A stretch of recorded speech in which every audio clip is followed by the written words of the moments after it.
제1장 사건의 발단 그리고 슬픔의 그림자. 세간을 떠들썩하게 만들었던 이번 사건의 중심에는 신여진 회장 가문을 둘러싼 복잡한 인연의 고리가 존재합니다.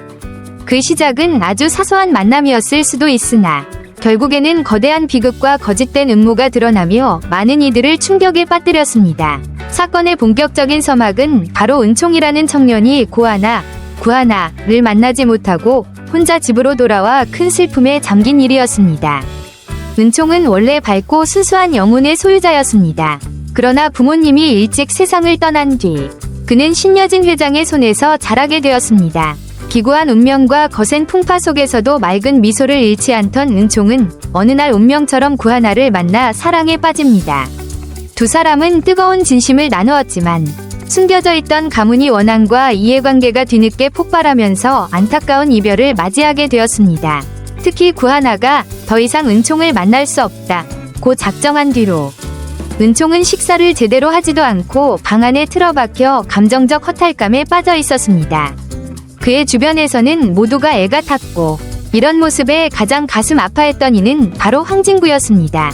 황진구는 은총을 돌보며 어떻게든 다시 한번 구하나를 설득하기 위해 발벗고 나서기로 합니다. 이때부터 본격적으로 드러나기 시작하는 인물들이 바로 윤영, 윤세영과 그녀의 어머니 최명지, 그리고 사건 뒤에 감춰진 복수와 음모의 서막이었습니다. 제2장 두 여인의 대비 구하나와 윤영. 이번 사건을 대할 때 빠질 수 없는 이름이 바로 구하나와 윤영, 윤세영입니다. 두 사람은 겉보기에는 전혀 다른 삶의 궤적을 밟아온 듯 보입니다. 그러나 그 배후에는 놀랍게도 서로 얽히고 설킨 인연의 고리가 있었습니다. 구하나, 부드럽고도 강인한 내면을 가진 여성. 한때는 가족과 함께 조용하고 평온한 일상을 보냈으나 부모님이 사고를 당하고 난 뒤부터 삶의 기로에 내몰렸습니다. 뒤늦게 알게 된 진실. 그토록 사랑했던 은총이 사실은 자기 부모님에게 씻을 수 없는 상처를 준 원수 가문 위 손자라는 사실. 윤영, 윤세영, 화려한 배경, 신여진 회장 가문과도 어느 정도 연이 있음. 어머니인 최명지와 함께 혜성그룹의 주도권을 손에 넣으려는 야망을 품고 있음. 표면적으로는 늘 상냥하고 다정한 이모 같은 이미지를 내세우지만 이면에는 차가운 이익 계산과 복수의 욕망이 도사림. 이 둘은 대조적인 캐릭터성을 지니고 있으면서도 사건이 진행되면서 점차 결정적 국면에서 충돌하게 됩니다. 특히나 구하나는 순진해 보여도 속으로는 부모님을 잃게 만든 자들에 대한 분노와 복수심을 품고 있었고, 반대로 윤영은 자신이 원하는 것을 손에 넣기 위해 수단과 방법을 가리지 않는 인물이었습니다. 그러기에 둘 사이에서는 은총에 대한 감정과 혜성그룹, 신여진 회장 가문에 대한 원한 문제가 맞물려 갈등이 극대화될 수밖에 없었습니다. 제3장 황진구의 방문 그리고 닫힌 문 뒤의 아픔. 은총이 집에서 밥도 먹지 못하고 시름시름 앓는 모습을 지켜보던 황진구는 마침내 결심합니다. 차라리 내가 직접 나서서 구하나를 만나겠다. 무슨 일이 있어도 은총의 마음고생을 덜어줘야겠다. 라는 간절한 마음이었습니다. 이미 한 차례 구하나가 은총을 단호하게 거절한 뒤였지만 황진구는 한 가닥 희망을 품고 조심스럽게 그녀의 집 문을 두드렸습니다. 황진구의 방문 장면 스케치. 굳게 닫힌 대문. 여러 번 초인종을 눌러도 응답 없는 집 안.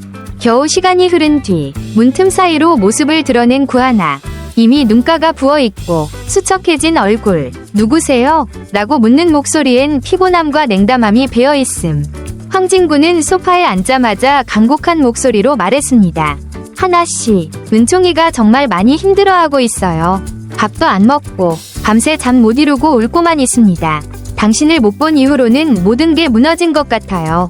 하지만 구하나의 반응은 예상보다 냉정했습니다. 그녀는 떨리는 목소리로 말했죠. 전 이제 예전의 제가 아니에요. 복수를 원해요. 부모님에게 일어난 일들을 절대 잊지 못하겠어요. 그리고 은총이는 그 원수 가문이 손자예요. 어떻게 그와 함께 할 수 있겠어요. 이렇게 단호히 뱉어버린 말 뒤에는 심연 같은 슬픔이 숨어 있었습니다. 부모님을 잃은 상실감과 배신감은 구하나를 하루아침에 완전히 다른 사람으로 만들었습니다. 황진구는 간곡한 설득을 시도했으나 더 이상 저를 찾아오지 말아달라 는 구하나의 마지막 부탁에 결국 더는 말을 이어가지 못했습니다. 제4장 음모의 그림자 윤영과 최명지의 계략. 구하나와 은총의 사이가 벌어진 상황을 별표 윤영, 윤세영, 별표가 그녀의 어머니 최명진은 오히려 자신들의 기회로 삼고 있었습니다.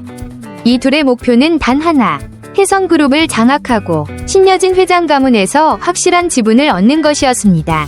그들은 전략적으로 은총에게 접근해 그의 마음을 얻고 나아가 자신들의 이익을 극대화하려는 음모를 품고 있었습니다. 세영아, 지금이 기회야. 네가 은총이한테 잘해주면 결국 은총이가 널 믿고 따르게 될 거야. 그러면 우리가 원하는 혜성그룹의 지분도 자연스럽게 가져올 수 있지 않겠니? 최명지, 딸 윤세영에게 윤세영 역시 어머니의 뜻에 강하게 동조했습니다. 어쩌면 그녀 스스로도 오랜 시간 은총과 신여진 회장을 이용해 더 높은 자리로 올라가고자 하는 욕망을 품었는지 모릅니다. 알겠어요, 엄마. 내가 어떻게든 해볼게요. 이렇게 본격적으로 연민의 가면을 쓰고 은총에게 접근하기 시작한 윤세영은 마치 따뜻한 가족인 척 간호를 자처하며 은총의 방을 들락날락했습니다. 은총이 마음의 문을 조금씩 열기 시작하자 그녀는 지극정성으로 음식을 준비하고 따뜻한 말로 그를 위로했습니다. 은총은 이미 구하나에게 받은 상처로 인해 심적으로 한계에 달해 있었고 그런 그에게 윤세영의 위장된 호의는 순수하게 와닿을 수밖에 없었습니다. 제5장 결혼식이 다가오다 위심의 시작. 이쯤에서 또 하나의 사건이 등장합니다. 바로 황진구와 윤영, 윤세영의 결혼이 급속도로 추진되고 있었던 것입니다. 전통적인 재벌 가문과 신여진 회장의 이해관계가 얽혀 도출된 결정이기도 했고 윤세영 측에서는 임신이라는 카드까지 내세우며 결혼을 서두르는 듯했습니다.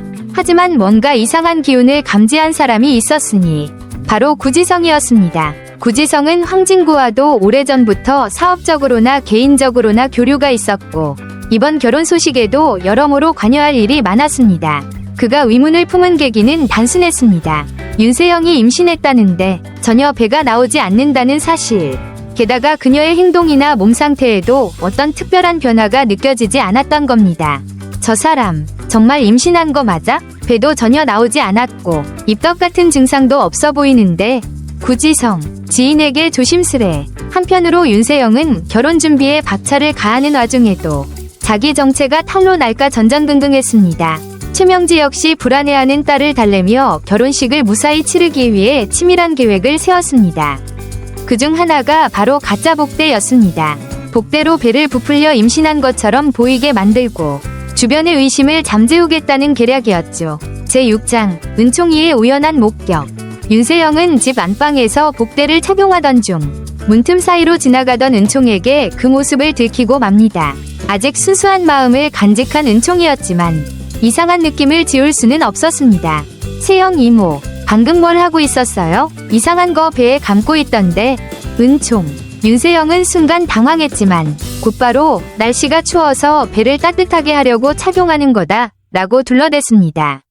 얼핏 들으면 그럴듯했지만 은총이 보기엔 그녀의 표정이 어딘가 불안정해 보였고 그 상황 자체가 석연치 않았습니다.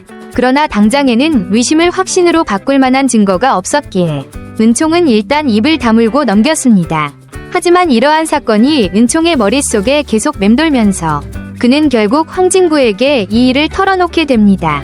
은총이 문틈으로 보았던 장면에 대해 그리고 윤세영이 마치 거짓말을 하는 듯한 낌새를 느꼈다고 고백한 것이죠.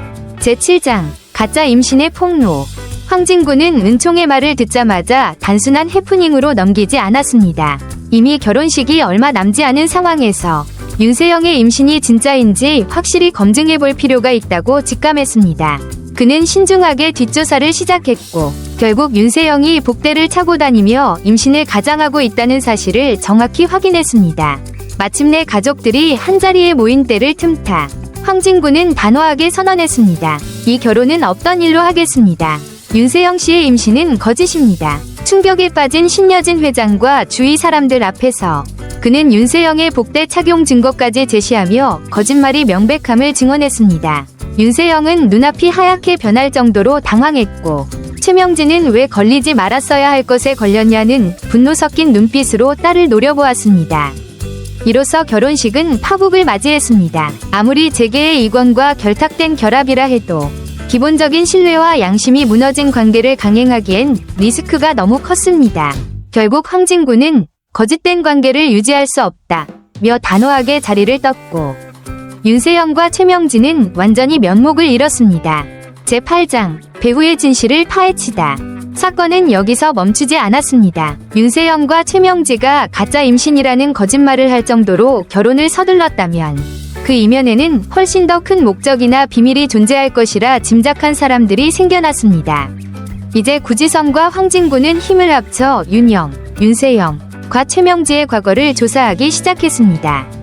그 과정에서 하나둘씩 밝혀진 충격적 사실들, 구하나 부모님 사고의 진실, 누군가 고의로 교통사고를 낸 정황이 발견되었으며 그 배후에 최명지가 깊숙이 관여했다는 의혹, 신여진 회장 가문과의 오래된 악연, 최명지와 윤세영이 마치 충실한 측근 역할을 하는 듯 보이지만 사실은 혜성그룹 지분과 재산을 가로채기 위해 몇 년 전부터 치밀한 계획을 세워왔다는 내부 정보.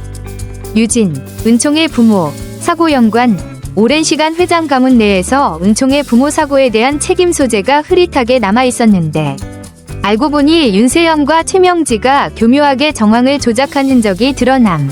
이같이 어둡고 치밀한 음모가 수면 위로 떠오르자 신여진 회장을 비롯해 가족들은 경악을 금치 못했습니다. 그리고 무엇보다 큰 배신감을 느낀 이가 바로 은총이었습니다. 그는 감히 상상도 하지 못했던 자신이 따뜻한 이모라고 믿어온 윤세영의 배신에 큰 충격을 받았습니다. 제9장 결국 드러난 범죄와 구하나의 복수심. 윤세영과 최명지가 구하나 부모님의 사고, 나아가 은총 부모님에게 닥친 비극에까지 관여했다는 사실이 드러나자 구하나에게 남은 것은 한층 깊어진 상처와 복수심이었습니다. 구하나는 이미 은총에게 등을 돌렸지만 그 마음 한편에는 여전히 그를 향한 사랑이 남아있었습니다. 그러나 부모님에 대한 원한과 복수심이 더 크게 다가왔기에 한때 사랑했던 은총을 멀리할 수밖에 없었습니다. 이 시점에서의 구하나 심리 상태를 정리하자면 나는 은총을 사랑하지만 그의 가문이 내 가족에게 악연을 남겼다. 그렇다면 결국 그는 적의 손자에 불과한 것인가? 하지만 은총 개인은 무슨 죄가 있을까? 그러나 복수해야 할 대상은 분명히 존재한다.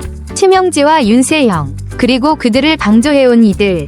구하나는 내적 갈등에 휩싸이지만 결국 복수심이 더 크게 그 마음을 집어삼킵니다. 그리고 그 복수심의 불씨가 커질수록 은총에게는 더욱 차가운 태도를 유지하게 됩니다.